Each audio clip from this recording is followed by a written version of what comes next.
Քննարկում ենք հարց համար 17-ը Հայաստանի Հանրապետության ազգային պոլիտեխնիկական համալսարան հիմնադրամի ռեկտորի ընտրության արդյունքները հաստատելու մասին հարցը։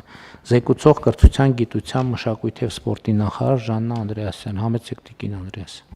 Շնորհակալություն, մեծարգո վարչապետ, հարգելի գործընկերներ, բարձրագույն կրթության և գիտության մասին օրենքով ամրագրված է, որ հանրային բուհի ռեկտորի հետ աշխատանքային պայմանագիրը ստորագրում է հոգաբարձուների խորհրդի նախագահը օրենսդրությամբ սահմանված կարգով հիմնադրի կողմից ընտրության արդյունքները հաստատվելուց հետո։ Հայաստանի ազգային պոլիտեխնիկական համալսարան հիմնադրամի կանոնադրության համաձայն համալսարանի հիմնադիրը Հայաստանի Հանրապետությունն է, իդեմս Հայաստանի Հանրապետության կառավարության և այդ տրամաբանությամբ էլ ռեկտորի ընտրության արդյունքները ներկայացվել են կառավարության քննարկմանը։ Պետք է ասեմ, որ Հայաստանի ազգային պոլիտեխնիկական համալսարան հիմնադրամի ռեկտորի թափուր պաշտոնը զբաղեցնելու համար հոգաբարձուների խորհրդի կողմից հայտարարված էր մրցույթ, որը տեղի է ունեցել 2026 թվականի հուլիսի 29-ին։ Մրցույթին մասնակցելու համար գրանցվել էին 3 հավակնորդներ։ Մրցույթը ընթացել է համալսարանի կանոնադրության, ինչպես նաև հոգաբարձուների խորհրդի կողմից հաստատված ռեկտորի ընտրության կարգի համաձայն և ռեկտորի ընտրությունը կայացել է 1 փուլով, որի արդյունքներում ուրեմն ընտրվել է 18 կողմ ձայնով տեխնիկական գիտությունների թեկնածու Գոռ Վարդանյանը որպես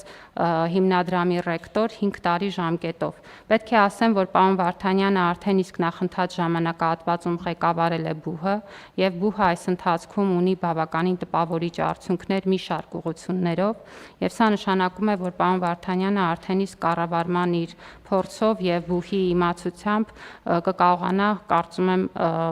առաջնորդել նաև բարձրագույն կրթության բարեփոխումների այն փուլում, որը որ նախատեսված է կառավարության ծրագրով և մասնավորապես մեզ համար խիստ առանցքային է տեխնոլոգիական բուհի ձևավորումը, որի համար պոլիտեխնիկական համալսարանը ունենալու է առանցքային նշանակություն և ինչպես արդեն իսկ ընդունված կառավարության ծրագրով ամրագրված է, մենք նախատեսում ենք մինչև կառավարության ծրագրի այս ավարտը տեխնոլոգիական կլաստերը ձևավորել ակադեմիական քաղաքում, իսկ դա նշանակում է, որ մեզ սպասվում է շատ մեծ ծավալի աշխատանք և հուսով եմ, որ պարոն Վարդանյանի ներգրավվածությամբ այդ աշխատանքը արդյունավետորեն կընթանա, խնդրում եմ հաստատել։ Շնորհակալ եմ Տիկին Անդրեասյան, խնդրեմ պարոն Վարդանյան, ինչ ունեք ասելու կառավարության, նստեք խնդրեմ։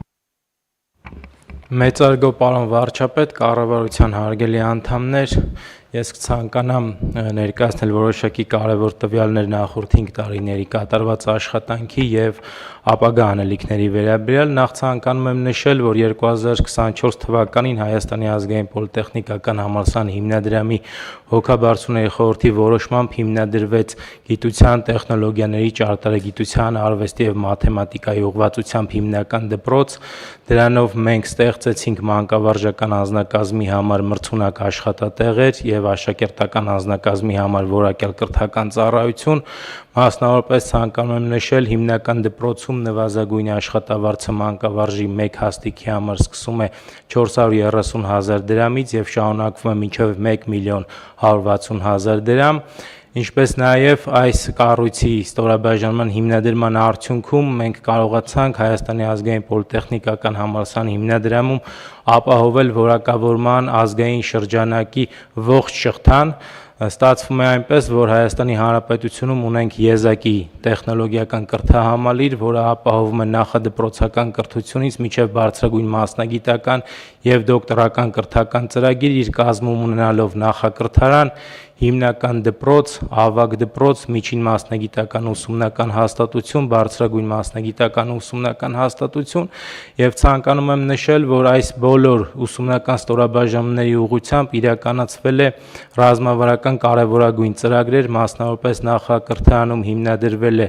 ռոբոտատեխնիկայի խմբակ, դրանով նպաստելով երեխաների սերը դեպի ռոբոտաշինություն և ինժեներություն, որի հաջող իրականացման արդյունքում Երևանի քաղաքապետարանի միջոցով այս ծրագիրը իրականացրել ենք Երևան համայնքի մի շարք մանկապարտեզներում։ Նշեցի արդեն իսկ հիմնադրել ենք հիմնական դպրոց, նպաստելով, որպեսզի աշակերտների մոտ ավելի խորացված ուսուցում տեղի ունենա բնագիտական եւ ինժեներական առարկաների ուղղությամբ, ինչպես նաեւ ավագ դպրոցում ստեղծել ենք միջազգային բակալավրիատի դիպլոմա ծրագիրը, իդեպ ցանկանում եմ նշել, պարոն վարչապետ, որ Հայաստանի Հանրապետության միակ պետական դպրոցն է, որ ունի միջազգային բակալավրիատի դիպլոմա ծրագիրը, ամբողջությամբ բարձրագույն մասնագիտական կրթական ծրագրերում վերանայել ենք ուսումնական ծրագրերը եւ առարկայական ծրագրերը, ներենք դրել նոր 3 մասնագիտական կրթական ծրագրեր, տվյալագիտություն, ավիատիեզերական ճարտարագիտություն, բլոկչեյն Web 3 տեխնոլոգիաներ։ Հիմա համալսարանը գտնվում է ինստիտուցիոնալ եւ ծրագրային հավատարմագրման գործընթացում, մեծ ուշադրություն է դարձվում միջազգային հավատարմագրմանը եւ այդ պատճառով մենք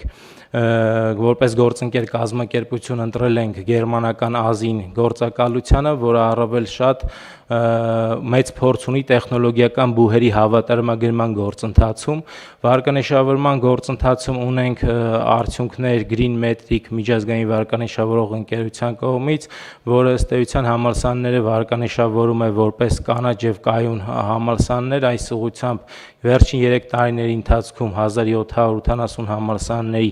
վարկանիշավորված համալսարանների կազմից Պոլիտեխնիկը դարձել է 703-ը եւ Հայաստանում դառնալով առաջին համալսարանը։ Նշեմ, որ էականորեն բարձրացվել է պրոֆեսիոնալ անձնակազմի աշխատավարձները մինչև 100%-ով, դարձնելով 300,000-ից մինչև 916,000 դրամ եւ նոր ռազմավարություն ենք ընդունել բուհի 2026-31 թվականների համար, դրանով նպաստելով բոլոր ուսումնական ստորաբաժանումների առաջընթացին, կառավարության հավանության եւ հաստատման դեպքում առավել ողջավորությամբ կշարունակեմ աշխատել տեխնոլոգիական կրթության զարգացման համար։ Շնորհակալություն։ Շնորհակալ եմ, պարոն Վարդանյան, հարգելի գործընկերներ, հարցեր ունեք պարոն Վարդանյանին։ Չկան։ Ըստ այդմ տեխնացությունը դրվում է քվեարկության, ովքեր են կողմ Գոր Վարդանյանի տեխնացիան հաստատման, այսինքն ընտրությունների արդյունքների հաստատմանը, դեմ չունենք, պարոն Վարդանյան, շնորհավորում եմ, հաջողություն եմ մաղթում։